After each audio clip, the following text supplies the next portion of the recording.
Magandang araw po sa inyong lahat. Ako po si Pastor Ron Mark Mariano mula po sa programang Good News. Ngayong araw po na ito ay samahan niyo po kami na ipagpatuloy ang pagtalakay sa huling 7 wika ng Panginoong Hesukristo na kanyang ibinahagi habang siya po ay nasa krus ng Kalbaryo. Kahapon nga po ay ating pong tinalakay ang ikalawa sa huling 7 wika ng Panginoong Hesus. At ito po ay nakita natin mula po sa Lucas 23, talatang 39 hanggang 43, kung saan ay sinasabi ko sa iyo, sa araw na ito'y makakasama mo ako sa paraiso. Ngayon naman po ay pag-uusapan natin ang ikatlong huling wika ng Panginoong Hesus. At ito po ay makikita po natin sa Juan 19, 26 hanggang 27. At ganito po ang sinasabi, "Ginang, narito ang iyong anak, narito ang iyong ina." Napakaganda po nitong ikatlong wika na ito na ibinahagi ng Panginoong Hesus. At meron pong 3 bagay na nakita ko po dito na gusto ko pong ibahagi sa ating lahat. Ang una po, ito pong wika na ito ay mga salita na nagpapahayag ng pag-aaruga o pagmamalasakit ng Panginoong Hesus sa kanyang ina, si Maria, na tumayong ina ng Panginoong Hesukristo nang siya po ay nagkatawang tao dito sa lupa at nagministeryo 2,000 taon na ang nakakaraan. Inalala ng Panginoong Hesus ang babaeng ito na ginamit ng Diyos para sa kanya. Kaya po sa tagpong ito, habang ang Panginoong Hesus ay nakabayubay sa krus ng Kalbaryo at si Maria naman ay naroon sa paanan kasama ang alagad na minamahal na binabanggit ng Panginoon na narito ang iyong ina, siya po ang pinapatungkulan dito ng Panginoong Hesus, ay sinabi po ng Panginoon, "Ginang, narito ang iyong anak," na nagpapahayag na hindi gusto ng Panginoon na magpatuloy ang kanyang ina sa pangungulila at pag-iisa. Marami pong Bible scholar ang naniniwala na sa pagkakataong ito o sa panahong ito, si Jose na asawa ni Maria ay nauna na pong namatay at namayapa. Kaya si Maria ay wala na pong kabiyak o asawa. At sa puntong ito rin ang kanyang mga kapatid sa laman, ang mga kapatid ni Jesus sa laman o ang mga anak ni Jose at ni Maria ay hindi pa sumasampalataya sa Panginoon. So kanino nga ba ibibilin ng Panginoon ang kanyang ina, kundi sa alagad na minamahal? At ipinapakita dito na hindi hinayaan at pinayagan ng Panginoong Hesus na manatiling mag-isa ang kanyang ina sa puntong ito. At ito po ay nagpapahayag ng marubdob na pagmamalasakit ng Panginoon sa kanya pong ina. Ngayon po, meron pong pagkakataon sa Biblia na dumating ang mga kapatid at ina ng Panginoong Hesukristo habang siya po ay nangangaral at lumapit ang mga alagad at ang sabi, "Narito po ang iyong ina, narito po ang iyong mga kapatid." Hinahanap ka po nila. At ang sabi po ng Panginoong Hesus sa kanila, "Sino ang aking ina? Sino ang aking ama? Sino ang aking mga kapatid? Kundi yaong nakikinig at nagsasagawa ng aking mga salita." Ngayon pong oras na ito, habang pinakikinggan niyo po, pinanonood ang programang ito, kayo po na nakikinig ng salita ng Diyos, kayo po na nagsasagawa ng salita ng Diyos, tayo po na sumasampalataya sa Panginoong Hesus, tayo po ang itinuturing na kanyang pamilya. At kung papaanong ipinagmalasakit po ng Panginoong Hesus si Maria, ay ganung pagmamalasakit din ang gusto niyang ipadama sa atin sa mga oras na ito kung tayo man po ay dumaraan sa mga sitwasyon at kalagayan ng ating pong kalungkutan, kalumbayan, pag-iisa o mga challenges na hindi natin alam paano pa haharapin o malalagpasan. Meron pong Diyos na nagmamalasakit sa atin. Ang sabi niya nga po sa unang Pedro 5:7, atin pong ibigay sa Kanya ang ating mga alalahanin sapagkat Siya'y nagmamalasakit sa atin. Cast all your burdens upon Him because He cares about you. Meron pong Panginoon na nagmamalasakit sa ating lahat. Ito pong salita na ito na atin pong ito pong pangatlong wika na ito, ay ulitin ko po, ito po'y salita ng pagmamalasakit or salita ng pag-aaruga. Yan po, meron po tayong Diyos na nag-aaruga sa atin. Araw-araw, maaring hindi po natin napapansin, pero ang katotohanan, bawat araw ang Diyos ay nag-aaruga, kumakalinga, nagmamalasakit sa atin. Ang hininga, buhay, lakas, pagkakataon na meron po tayo ay galing sa Diyos. Bakit? Sapagkat ipinagmamalasakit po tayo ng Panginoon. Ngayong araw na ito, huwag niyo pong isipin na para bang tayo tinalikuran, kinalimutan at pinabayaan na ng Diyos dahil lang may mga sitwasyon tayo sa buhay na para bang dumudurog ng ating puso kagaya ng sitwasyon ni Maria. Hindi niya kayang tingnan ang Panginoong Hesus sa ganitong kalagayan sapagkat siya ang nagpalaki, siya ang nagalaga, siya ang tumayong ina ng Panginoong Hesukristo dito sa lupa. At gaya ng sinabi ni Simeon at saka ni Ana nang ihandog ang Panginoong Hesus, ay tatarak sa puso ni Maria ang pangyayaring ito sa Panginoong Hesukristo. At totoo nga, ano po, at marahil sa mga oras na ito, may mga hinaharap tayo, kalagayan, sitwasyon, problema na talaga namang napakasakit sa kalooban. Pero uulitin ko po, merong Diyos na nagmamalasakit sa atin. You can cast all your burdens upon Him because He cares about you. Merong Diyos na nagmamalasakit sa iyo. Hindi mo kinakailangang sarilinin. Hindi mo kinakailangang solohin ang problema at haraping mag-isa ang problema. Merong Diyos na tumatawag sa iyo na handang tumulong, handang kumalinga, handang sumaklolo sa iyo. Siya ay Diyos na nagmamalasakit. Ikalawa, ito po'y salita, hindi lamang salita ng pagmamalasakit, kundi ito po'y salita ng pagtitiwala. Doon naman po sa side ni Juan, na sumulat po nitong partikular na aklat na ito, The Gospel of John, sinulat ni Juan the Beloved o ang alagad na minamahal. Ipinagkatiwala sa kanya ng Panginoong Hesus si Maria. Sabi, narito ang iyong ina. Ito pong si Juan ang nag-iisang alagad na naroon sa paanan ng Panginoong Hesus habang si Hesus ay nakabayubay sa krus ng Kalbaryo. Siya po ay naroon. Kitang-kita niya po ang kalagayan, ang sitwasyon ng paghihirap at pagdurusa na tinanggap ng Panginoon alang-alang sa atin. Nakita, nasaksihan ni Juan. At siya po'y tinaguri ang alagad na minamahal. At hindi po nakapagtataka bakit siya po'y tinagurian na alagad na minamahal. Tandaan po natin kapag po tayo ay may pag-ibig sa Panginoon, hindi lamang po natin sisimulan ang pagsunod, ang paniniwala, ang pagtitiwala o ang paglilingkod sa Kanya. Tatapusin po natin to hanggang sa dulo. Okay? Ang pag-ibig po ay nananatili, nagpapatuloy, humaharap, handang humarap sa anumang sitwasyon at kalagayan. At nakita po ito ng Panginoon sa buhay ni Juan. At sa kanya ipinagkatiwala ng Panginoon ang kanyang ina. Kaya ito po yung salita ng pagtitiwala. Mga kapatid, tayo po na inaabot ng gawaing ito, sa oras na ito habang napapakinggan mo ang pangangaral na ito at napapanood ang programang ito. Ang dahilan kung bakit buhay pa po tayo hanggang ngayon, may lakas, may hininga. Sa kabila ng marami natin pong mga pagkukulang, marahil pagkakamali o mga kinaharap na problema, pero ngayon ay buhay pa rin tayo, ay dahil nagtitiwala po ang Panginoon na hindi pa huli ang lahat sa atin para tayo po'y mapagkatiwalaan ng Diyos. Pinagkatiwalaan tayo ng Diyos ng buhay, ng lakas, ng panahon, ari-arian, hindi po dahil sa kung ano lang, kundi nakikita ng Panginoon na may pag-asa na mabago ang buhay mo. May pag-asa na mas maging maganda ang hinaharap mo. Ang Panginoong Hesus ay nagtitiwala po sa atin. At ang challenge po ay huwag natin nawa sayangin yung pagtitiwalang ito ng Panginoon. Ano man ang ipinagkatiwala sa atin ng Panginoon bilang kanyang mga alagad at mga mananampalataya. Kagaya ko po na pastor, pinagkatiwalaan ako ng Panginoon ng ministeryo. O ikaw naman ay nasa church na kinabibilangan mo, pinagkatiwalaan ka ng ministry, pinagkatiwalaan ka ng ganitong bagay. Gaano mang kaliit, gaano mang kalaki, hindi po yun ang mahalaga. Ang mahalaga ay yung Diyos na nagtiwala po sa atin. Na huwag natin sayangin yung oras, huwag natin asayangin yung ating buhay, huwag natin sayangin yung mga tinatangkilik na pinagkatiwala ng Diyos sa atin because we don't have unlimited time sa buhay na ito. Kaya nga sabi ng Ephesians chapter 5, let us make the most of every opportunity. Samantalahin natin ang bawat pagkakataon because we will never know what will happen between now and then. Sabi ng Proverbs 27 verse 1, yung araw ng bukas, huwag natin ipagmamayabang sapagkat hindi natin alam kung tayo gigising pa ba sa araw ng bukas.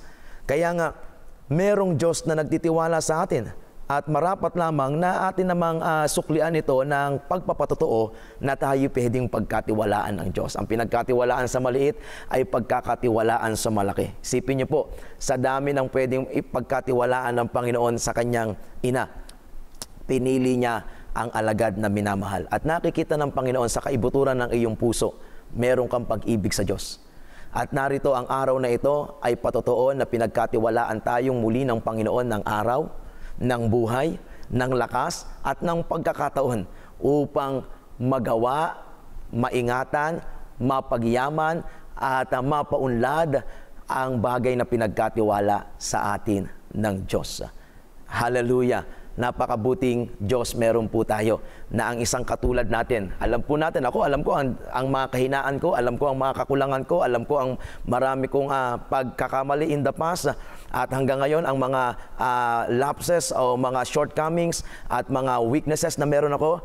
At pag-iisip-isipin ko po na sa kabila ng ito, out of billions of people around the world, pinagkatiwalaan ako ng Panginoon. Wow, grabe. Hallelujah. You know, God is all-knowing. And alam niya na magkakamali tayo bukas. Alam niya na magkukulang pa rin tayo. Pero ibang klase, ang batayan kasi ng Panginoon ng pagtitiwala sa atin ay ang kanyang pagka-Diyos. Hindi po yung ating resume o ano paman. Okay, out of His sovereignty and love, sa atin ay pinili niya na tayo ay pagkatiwalaan. At ayokong sayangin ang pagkakataong ito. Lagi ko nga pong sinasabi sa mga pinaglilingkuran kong tao, sa biyaya ng Panginoon, ayokong mag-aksaya ng anumang oras at sandali. Napakahalaga nito. At kung sakaling darating ang panahon na haharap ako sa Panginoon, gusto kong mapakinggan yung salita niyang, "Good and faithful servant, enter to the joy of your master." Stewardship is management of trust. Merong mga pinagkatiwala sa atin ng Panginoon, and the root word is tiwala. Pinagkatiwalaan tayo ng Panginoon. Huwag po nating sayangin. At sa oras na ito, na napapanood mo ito, napapakinggan mo ito, yung oras na ginugugol mo ngayon, yung kakayanan na meron ka ngayon, yung lakas na meron ka ngayon, lahat ng yan ay pinagkatiwala ng Diyos ng merong layunin. Alagaan, ingatan, ipagyamanin ang anumang pinagkatiwala at itinawag ng Diyos sa ating mga buhay. So merong salita ng pagmamalasakit o pag-aaruga. Merong salita ng pagtitiwala. At bilang mga alagad, manggagawa ng Panginoong Hesukristo, this is a challenge to all of us to be good stewards, maging mabuting katiwala. Upang sa araw na iyon na tayo haharap sa Panginoon, ay maihaharap natin sa Kanya ang mga pinagkatiwala niya sa atin ay napagyaman natin. Hindi sa ating sariling kakayanan o abilidad, kundi sa tulong at biyaya pa rin ng Panginoon. See, to be faithful is to be full of faith. Yung pagiging faithful, baligtarin nyo lang po, bawasan ng isang letter L. To be full of faith is to be faithful. To be faithful is to be full of faith.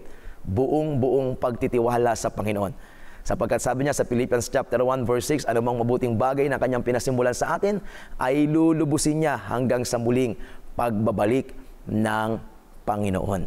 Amen? Praise God. At kauli-hulihan po ay salita ng pagpapahalaga. Hallelujah. Pinahalagahan po ng Panginoong Hesukristo si Maria, pinahalagahan po niya ang alagad. Pinahalagahan po niya ang lahat ng sumasampalataya, naniniwala, sumusunod sa Kanya. At ganun din po hanggang sa panahong ito.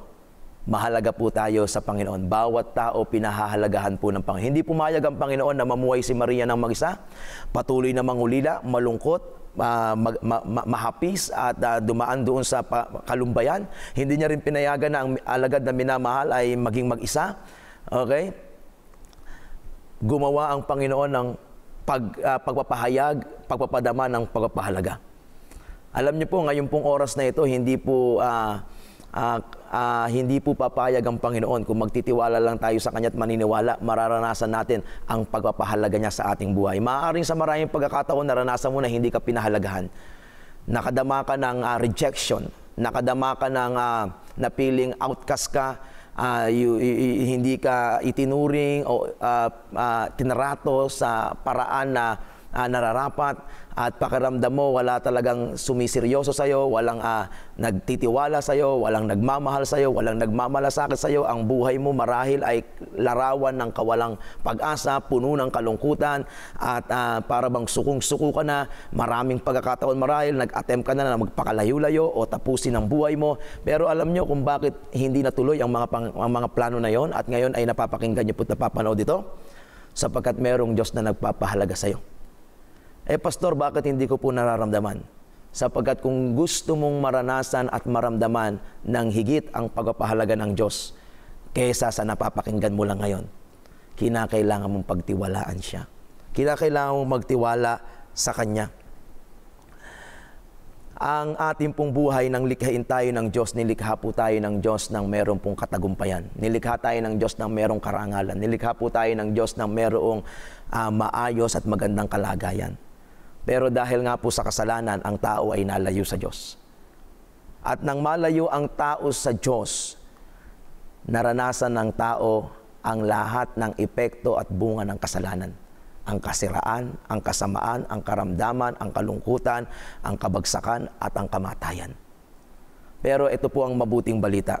Ito pong ating pinag-uusapang huling 7 wika ng Panginoong Hesus sa krus ng Kalbaryo ay hindi lamang po mga salita na magpapaalala sa atin ng mga kalooban o kapahayagan ng Panginoon, kundi magpapakita po sa atin na ang Panginoong Hesus totoo, nagkatawang tao, na bayubay sa krus ng Kalbaryo, namatay upang tayo po ay matulungang maabot at mapalaya mula sa bunga ng kasalanan. Kung ang kasalanan ang nagdala sa atin sa paglayo sa Diyos, sa kasiraan, karamdaman, kabagsakan at kamatayan, ang sakripisyo ng Panginoon sa krus ng Kalbaryo ay nagpapakita ng Kanyang malaking pagmamalasakit sa atin, malaking pagpapahalaga sa atin, upang tayo ay tubusin mula sa kasalanan at lunasan ang lahat ng bunga ng kasalanan sa ating buhay. Sa paghihirap at sakripisyo ng Panginoon sa Kanyang kamatayan at muling pagkabuhay, tayo po ay Kanyang tinubos, pinatawad at binigyan ng buhay. At ito po'y ating mararanasan kung tayo po'y sasampalataya sa Kanya. Merong Diyos na nagmamalasakit at nagpapahalaga sa iyo. At huwag po nating sayangin ang pagkakataong ito na ibinigay sa atin ng Panginoon. The only way to experience this goodness, this kindness, this mercy, this grace, and this love, unconditional love of God sa ating lahat, ay sa pamamagitan ng pananampalataya sa Kanya. Sabi ng John 3:16, "For God so loved the world that He gave His only begotten Son, for whosoever believe in Him shall not perish, but have an everlasting life." Hindi mo kinakailangang manatili sa kabagsakan. Hindi mo kinakailangang manatili sa pagdurusa, sa kahirapan, sa karamdaman, sa kawalang pag-asa at sa kamatayan na bunga ng kasalanan. May pag-asa, may solusyon, may gamot, may iniaalok ang Panginoong Hesus sa ating lahat. Buhay, naganap at kasaya-saya. At ito'y mararanasan mo kung sasampalataya ka sa Kanya sa oras na ito. Kung ikaw yan at nais mong maranasan ang pagpapahalaga at pagmamalasakit ng Panginoon, sa oras na ito, aanyayahan kitang sumunod sa panalangin na aking papangunahan. Saan ka man naroon, God cannot be limited by our limitations. Wherever you are in the world, abot ka ng pag-ibig ng Diyos. Kung ikaw yan, manalangin tayo. Sundan mo ako at gawin mo itong personal na panalangin mo sa Panginoong Hesus. Sabihin mo, "Panginoong Hesus, ako po'y lumalapit sa inyo. Nagpapasalamat sa buhay na iyong ipinagkaloob sa akin. Sa oras na ito, inaamin ko po na ako'y nagkasala at nangangailangan ng inyong kapatawaran. Kaya nga sa oras na ito, lumalapit po ako sa inyo, humihingi ng tawad at nagsisisi sa mga kasalanan na aking nagawa. At mula sa oras na ito, binubuksan ko po ang aking puso upang tanggapin ka sa aking buhay. Sampalatayanan ka bilang aking Panginoon at tagapagligtas. At mula sa oras na ito, isinusuko ko po sa inyo ang aking buhay. Ikaw ang maghari, manguna, at kumilos sa buhay ko. Ito po'y aking panalangin sa pangalan ng Panginoong Hesus. Amen. Kung ginawa niyo po ang panalangin na yan, makakaasa po kayo sa pangako ng Panginoon. Juan 1:12, datapwat lahat na nagsitanggap sa Kanya sa makatuwid bagay sumampalataya sa Kanyang pangalan, ibinigyan niya ng karapatan na maging mga anak ng Diyos. itinuturing ka ng Diyos na kanyang anak. Kaya kung ikaw ay may sitwasyon, kalagayan sa buhay, maaasahan mo ang pangako ng Diyos. Sabi niya, lumapit kayo sa akin, kayong lahat na napapagal, at bibigyan ko kayo ng kapahingahan. Muli, huwag po natin kalimutan ang salita ng Panginoon sa ikatlong huling wika ng Panginoon sa krus ng Kalbaryo. Ginang, narito ang iyong anak, narito ang iyong ina. Ito po'y salita ng pagmamalasakit, salita ng pagtitiwala, at salita ng pagpapahalaga. Kaibigan, mahalaga ka sa Diyos. Higit kang mahalaga sa anumang bagay sa mundong ito sa kamay ng Diyos. Kaya nga, muli, maraming salamat po sa inyo pong pagsama sa amin sa araw na ito. Nawa, kayo po ay napagpala ng mensahe na inyong narinig. Muli, ako po si Pastor Ron Mark Mariano ng Good News. Samahan niyo po kaming uli bukas para sa pagpapatuloy ng pagtalakay po sa huling 7 wika ng ating Panginoong Hesus sa krus ng Kalbaryo. God bless po sa ating lahat, and to God be all the glory. Amen.